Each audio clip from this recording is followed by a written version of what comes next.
नमस्कार, मैं श्यामगिरी। आज के कार्यक्रम में आप सभी दर्शकों का स्वागत है। नीतीश ने प्लान बी पर काम शुरू कर दिया। बिहार में एनडीए कैबिनेट मंत्रिमंडल बदला जाएगा।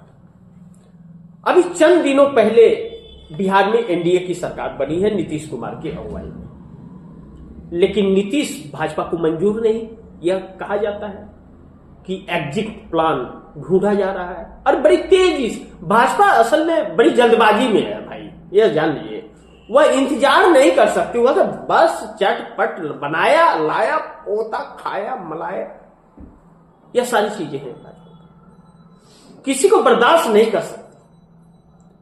अब नीतीश कुमार सीएम बन गए, 43 से 85 के आ गए, और एक समीकरण है जो भारतीय जनता पार्टी को बार बार डराता है कि कुछ दूसरे दलों के लोग हैं जो भाजपा में शामिल नहीं हो सकते और नीतीश में शामिल हो जाते हैं, नीतीश से मिलजुल रहे हैं, नीतीश उनके लिए मंत्रिमंडल तैयार कर रहे हैं। अब कहा जा रहा है कि नीतीश कुमार ने 130 सीटों के आंकड़े को इकट्ठा कर लिया है और बिहार में बहुमत का आंकड़ा 122 का है। नीतीश कुमार का प्लान बी यह था जो उन्होंने बनाया था कि पहले जेडीयू को सिंगल लार्जेस्ट पार्टी के रूप में खड़ा कर दो और फिर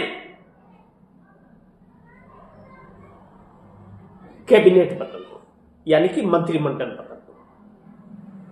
समर्थन वापस लेना, पलटा पलटी, यह कुछ भी नहीं करने की जरूरत है। जो भी होगा विधानसभा के अंदर ही सारा खेल हो जाएगा। कैबिनेट बदल के दूसरा कैबिनेट तैयार कर देना।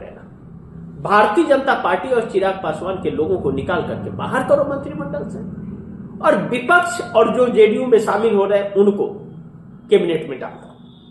हो गया खत्म। तो भाजपा सन्न हो जाएगी और स्पीकर महोदय कहेंगे आप बहुमत साबित कीजिए। भाजपा कहेगी नहीं, मैं तो समर्थन नहीं दूंगा, तो स्पीकर महोदय कहेंगे आप बहुमत साबित कीजिए मुख्यमंत्री जी, और विपक्ष के साथ मिल करके बहुमत साबित कर लेंगे। यह सिंगल लार्जेस्ट पार्टी की कोई बात ही नहीं होगी फिर, क्योंकि मुख्यमंत्री पद का शपथ लिया हुआ है। मुख्यमंत्री ने तो वो नहीं किया और विधानसभा भंग नहीं हुआ है कि आपको राज्यपाल कहेगा कि single largest party Bharatiya Janata party लिया, तो नहले पर दहला फेंका है नीतीश कुमार ने, और उस नहले के दहला पर भाजपा छटपटा करके रह गई। कहां यह जा रहा है, कितनी सच्चाई मैं नहीं जानता, यह आने वाले वक्त में पता चलेगा कि सम्राट चौधरी नीतीश के हो गए हैं। सम्राट चौधरी नीतीश के साथ हो गए हैं, भाजपा के साथ वो पूरी रूप से नहीं है। सिर्फ लेवल भाजपा का है, लेकिन वह नीतीश के साथ हो गए, और सम्राट के साथ साथ कुछ और भी हो गए हैं, यह भी कहा जा रहा है। अब वक्त आएगा तो पता चलेगा कि कितनी सच्चाई है इसमें, लेकिन यह कहा जा रहा है। अब ऐसे में जो भारतीय जनता पार्टी अपना मुख्यमंत्री बनाना चाहती है, उसे ही कैबिनेट से नीतीश कुमार निकालने का प्रयास कर रहे हैं। यह तो फिर केंद्र सरकार के लिए शुभ संकेत नहीं है। तब तो दिल्ली की सरकार बहुत बुरी तरह से फिर फंसने जा रही है, इसका मतलब।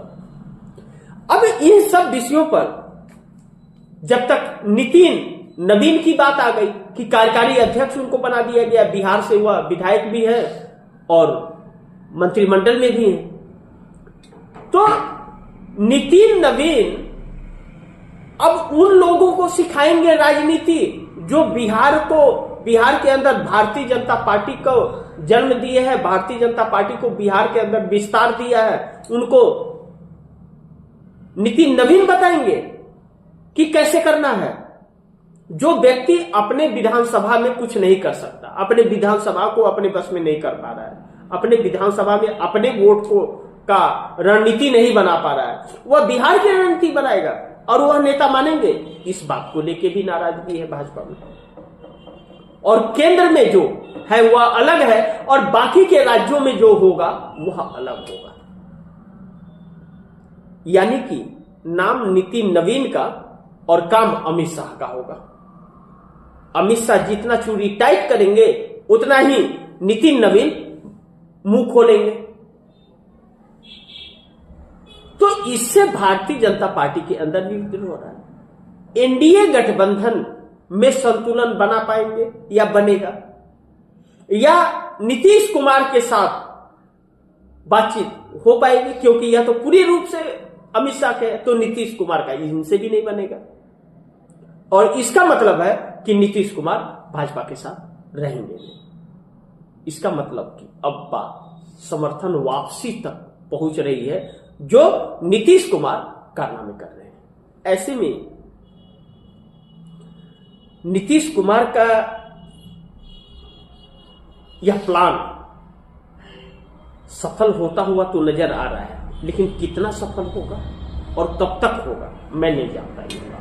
इस बात को मैं नहीं बता पाऊंगा। लेकिन बिहार के अंदर अब एनडीए गठबंधन के अंदर एक बवाल और भाजपा के अंदर एक अलग बवाल उत्पन्न हो गया है। आरएसएस, विश्व हिंदू परिषद, भारतीय जनता पार्टी के वह नाराज नेता अब भाजपा के खिलाफ हो रहे।